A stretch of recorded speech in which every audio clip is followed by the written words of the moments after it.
ఈ రోజు పొద్దున్నే ఎక్కడ హడావిడి అవుతుందో అనుకున్నాను కానీ అస్సలకి లేదు. నాకు పూజ చేసుకోవడానికి 1 ½ అవర్ వరకే పట్టింది. పిల్లలిద్దరూ మంచిగా అయితే కోఆపరేట్ చేసి నిద్రపోయినారు. పూజ అయిపోయిన ఒక హాఫ్ అన్ అవర్‌కి అయితే లేచినారు. అది కూడా నేను టెంపుల్‌కి వెళ్దామని చెప్పి బెడ్‌రూమ్‌లో ఏదో తీసుకోవడానికి పోయినాను. ఇంకా ఆ సౌండ్‌కి లేసేసారనమాట.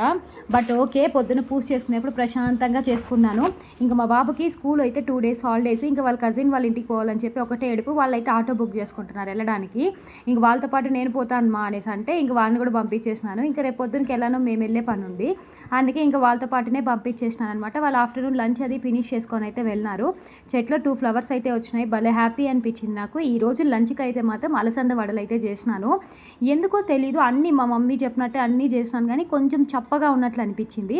ఆఫ్టర్నూన్ లంచ్ అందరూ తినేసారు. నేనే లాస్ట్. ఇంక రైసు అలాగే ఆకుకూర పప్పు, రసం అయితే చేశాననమాట.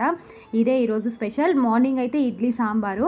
ఇంక ఇవన్నీ చేసుకొని నేను మార్నింగ్ టెంపుల్ కూడా వెళ్ళొచ్చినాను. ఇంకా రాగానే ఆఫ్టర్నూన్ లంచ్ అంతా కూడా ప్రిపేర్ చేశాను.